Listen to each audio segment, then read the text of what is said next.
खड़गपुर के सबसे युवा कवि और लेखक की बात करें तो पहला नाम आता है अजीज नायर का। जी हाँ दोस्तों, अजीज नायर खड़गपुर के सबसे युवा कवि और लेखक हैं जिन्होंने अब तक थ्री एस्पेक्ट्स, फकीरा, सैयारा और प्रेम में बाधा नहीं होती जैसी पुस्तक लिख चुके हैं। इन्हें प्रेस क्लब ऑफ खड़गपुर की ओर से सरस्वती पूजा के अवसर पर एक कवि सम्मेलन में बुलाया गया था, जिसमें अजीज नायर जी ने आज के जो राजनीतिक माहौल है उस पर एक कविता पेश किया और इस कविता के माध्यम से आज की राजनीतिक सच्चाई को उन्होंने दर्शाया है। तो आप भी अजीज नायर की इस कविता को सुनिए और हमारे चैनल को सब्सक्राइब जरूर कीजिएगा। अब जैसे कि खड़गपुर में चुनाव का माहौल है, उस पर एक कविता आपके सामने पेश करता हूं कि जब चुनाव आता है ना, तो जो लोग होते हैं, जो नेता होते हैं, उनके अंदर अचानक इंसानियत जाग जाती है। आप देखते होंगे वो घर घर आते हैं, जो बुजुर्ग होते हैं उनके चरणों को स्पर्श करते हैं।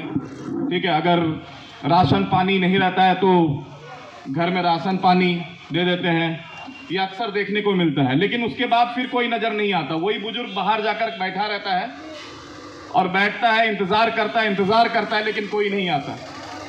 तो आपके सामने पेश करना चाहूँगा कि चुनाव आते ही नेता इंसान बन जाता है।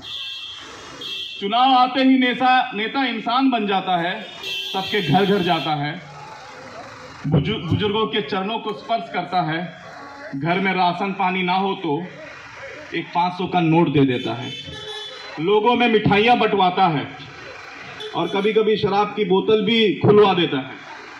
चुनाव आते ही नेता इंसान बन जाता है।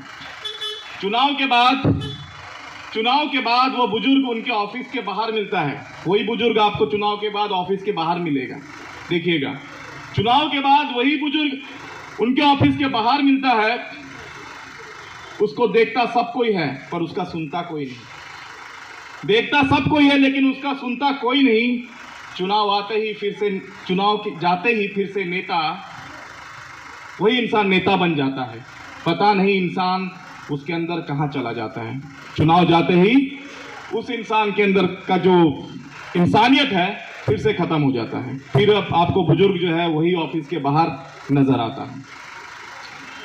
आप देखेंगे कि जब लगातार 1-2 घंटा बारिश जब होती है ना, तो खड़गपुर की दशा देखिएगा। आपको फेसबुक, व्हाट्सएप में ये सब चीज़ देखने को मिल जाएगा। तो उसमें किसी ने कहा था कि गड्ढे बहुत हो गए हैं। अरे गड्ढे होने चाहिए, गड्ढे नहीं होंगे तो मुद्दे कहाँ से होंगे। गड्ढे कुछ बचे रहने चाहिए, गड्ढे कुछ बचे रहने चाहिए, क्योंकि चुनाव में कुछ मुद्दे रहने चाहिए।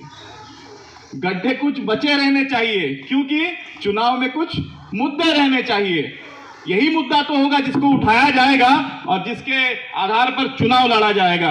एक पार्टी दूसरे पार्टी पर आरोप लगाएगी और कहेगी कि हम इस बार ठीक कर देंगे, लेकिन वही अवस्था फिर से देखने को मिलेगी।